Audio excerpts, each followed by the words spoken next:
Hai Sobat Makan, akhirnya manga One Piece chapter terbaru sudah rilis. Sebelum ke video yang lebih lanjut, bantu Mimin dengan like dan subscribe-nya ya. Dan jangan lupa loncengnya juga.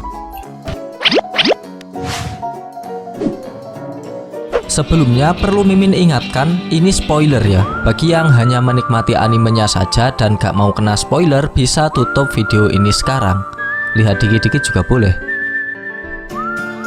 Pada cover One Piece chapter 1106 ini, terdapat gambar Robin mengenakan buaya dengan busana lucu. Judul chapter kali ini adalah Di Pihakmu. Di awal scene kita diperlihatkan lanjutan pasukan misterius yang menyerang angkatan laut di chapter sebelumnya. Mereka ingin bertemu dengan dewa yang mereka puja. Saat mendekati pulau, mereka berkata, "Itu benar terjadi, persis seperti di koran." Panel pindah ke Luffy yang sangat kekenyangan. Namun dalam sekejap, perutnya kembali normal lagi karena ia mampu mencerna makanan dengan sangat cepat. Marinir yang mengepung mereka sangat terkejut dengan Luffy ini. Apa? Dia langsung mencerna semua makanan itu? Kita bisa dimakan juga kalau terlalu dekat.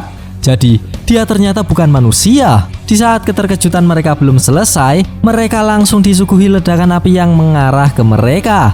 Awas, kalian nanti akan ikut tersambar api itu juga. Percuma saja, kita tak bisa tetap di pulau ini lagi. Ayo semuanya, walaupun dia Yonko, kita bisa mengikat dia dengan batu laut, kata marinir yang mengepung Luffy. Saat berkata demikian, Luffy sudah berubah ke gear 5. Hal ini tak akan mudah untuk marinir menangkapnya. Pindah keluar pulau lagi sob. Di sana marinir melancarkan serangan balasan ke pasukan misterius itu yang dari tadi menembakkan meriam api. Namun hal itu masih belum sanggup untuk menghancurkan mereka. Pindah lagi ke sisi Bonnie CS yang terjatuh dari vakum roket akibat ulah Kizaru. Dari bawah Vegapunk nampak khawatir dengan mereka. Lalu Vegapunk berteriak kepada Atlas untuk memberikan chip otoritas kepada Bonnie. Atlas pun mengerti dan langsung memberikannya ke Bonnie. Terlihat Sanji juga terbang dan menyelamatkan mereka. Di sisi lain, Saturnus menginstruksikan Pacifista untuk menembak Kuma dan Bonnie hingga berkeping-keping. Belum sempat Pacifista menembakkan laser ke arahnya, Bonnie memberi perintah. "Jangan tembak kami ayah, tolong biarkan kami pergi dari pulau ini." Nah, perintah tersebut didengar oleh seluruh Pacifista karena otoritas tertinggi ternyata bukan Gorose, melainkan Bonnie. Para marinir kebingungan serta tak percaya dengan yang mereka lihat. Tidak mungkin. Bagaimana kau bisa mendengarnya di tengah ledakan ini? Kata marinir. Tak berselang lama Pacifista berbalik arah menyerang balik pasukan angkatan laut. Sontak hal itu membuat marinir ketakutan setengah mati sob. Bahkan kapal angkatan laut juga tak luput dari incaran Pacifista. Melihat hal itu, Saturnus hanya diam sambil mengamati situasi. Sementara Vegapunk berkata, "Aku hanya punya satu ketakutan. Itu adalah jika Bonnie terbunuh oleh ayah yang begitu mencintainya. Kuma, aku tak akan bisa biarkan kau menyakiti putri yang begitu kau sayangi. Aku tak bisa biarkan tragedi itu terjadi. Itu sebabnya aku membuat Pacifista sama seperti Kuma. Aku memprogram individualitasnya pada tiap masing-masing unit mereka. Bahkan walaupun kekuasaan terhebat dunia memberi perintah, misalnya untuk memusuhi seluruh dunia, Bonnie, Kuma pasti akan selalu menjadi ayahmu. Walaupun permintaanku ini begitu egois, aku memintamu untuk memahaminya. Tapi, aku penasaran apa yang terjadi selanjutnya jika aku melakukan hal seperti ini." Lalu sebuah tusukan mengenai punggung Vegapunk hingga menembus dada kanannya. Orang yang menusuk adalah Saturnus dengan kaki lancipnya. Bonnie yang melihat keadaan tragis di hadapannya sangat terkejut. Bahkan Franky dan yang lainnya juga demikian. Setelah menusuk Vegapunk, Saturnus memerintahkan Kizaru untuk memusnahkan Kuma, Bonnie, dan yang lainnya. Tapi lebih diutamakan Bonnie dan Kuma sih. Serangan pembuka telah dilancarkan Kizaru menggunakan tembakan cahaya. Hal ini membuat Sanji, Franky, dan Atlas terluka olehnya. Setelah itu Kizaru melayangkan serangan susulan menggunakan pedang cahaya untuk menebas Kuma dan Bonnie. Sebelum menebas, Kizaru berkata, "Jika kau menyerah, ini tak akan menyakitkan Bonnie." Melihat tebasan akan datang, Bonnie nampak ketakutan. Untungnya sang dewa matahari nikah menyelamatkan mereka dari tebasan maut. Terlihat Luffy dengan cengengesan meninju Kizaru dengan pukulan dilapisi haki. Hal ini menyebabkan Kizaru jatuh melesat ke bawah sob. Melihat Luffy datang, Bonnie berkata, "Mugiwara, dari mana dia datang?"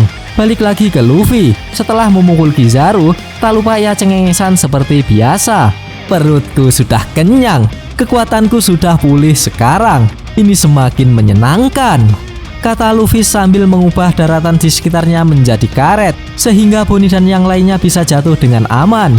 Dari luar pulau, marinir merasakan pulaunya bergetar. Mereka tetap berusaha menghentikan Pacifista. Dari sisi Saturnus melihat Nika di hadapannya, ia hanya terdiam. Sementara Kizaru memegangi kepalanya yang sekarang menjadi pusing 7 keliling akibat pukulan Luffy.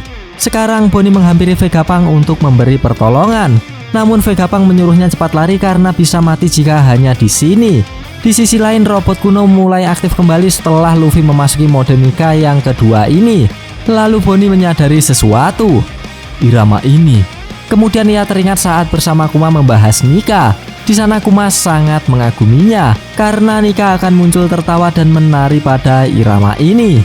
Melihat Bonnie bengong dengan Luffy, Vegapunk menjelaskan, "Jadi, kau sama sekali tidak sadar, Bonnie.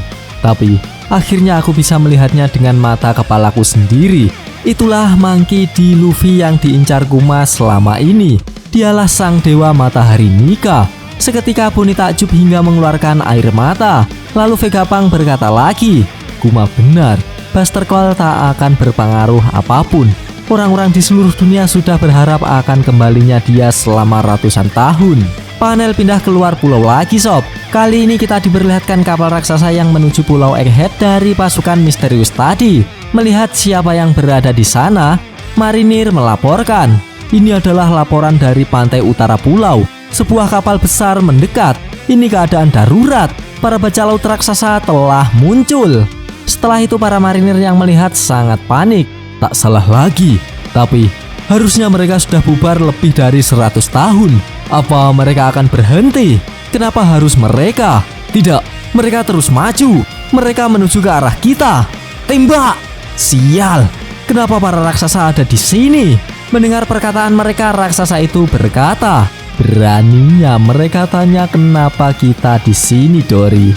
Lalu Dory membalas, "Di dunia ini ada beberapa hal yang tak bisa dihindari, Brogy. Kami datang untuk menemui Mugiwara, dewa matahari." Akhirnya mereka menampakkan dirinya. Setelah itu mereka menjadikan tiba-tiba scene pun berakhir. Kampret. Padahal udah seru loh. Gak apa-apa, kita lanjutkan ketika manga chapter terbarunya sudah rilis. Bagi sobat yang suka pembahasan ini, bisa tekan like-nya, dan jika tidak, bisa tekan dislike-nya 2 kali biar aneh gak rugi. Jangan lupa komennya agar Mimin bersemangat dalam membuat konten. Dan yang paling penting, jangan lupa tekan tombol subscribe supaya sobat-sobat tahu updatean-updatean terbaru dari channel ini. Terima kasih telah menonton, sampai jumpa di video-video selanjutnya. Goodbye, dadah.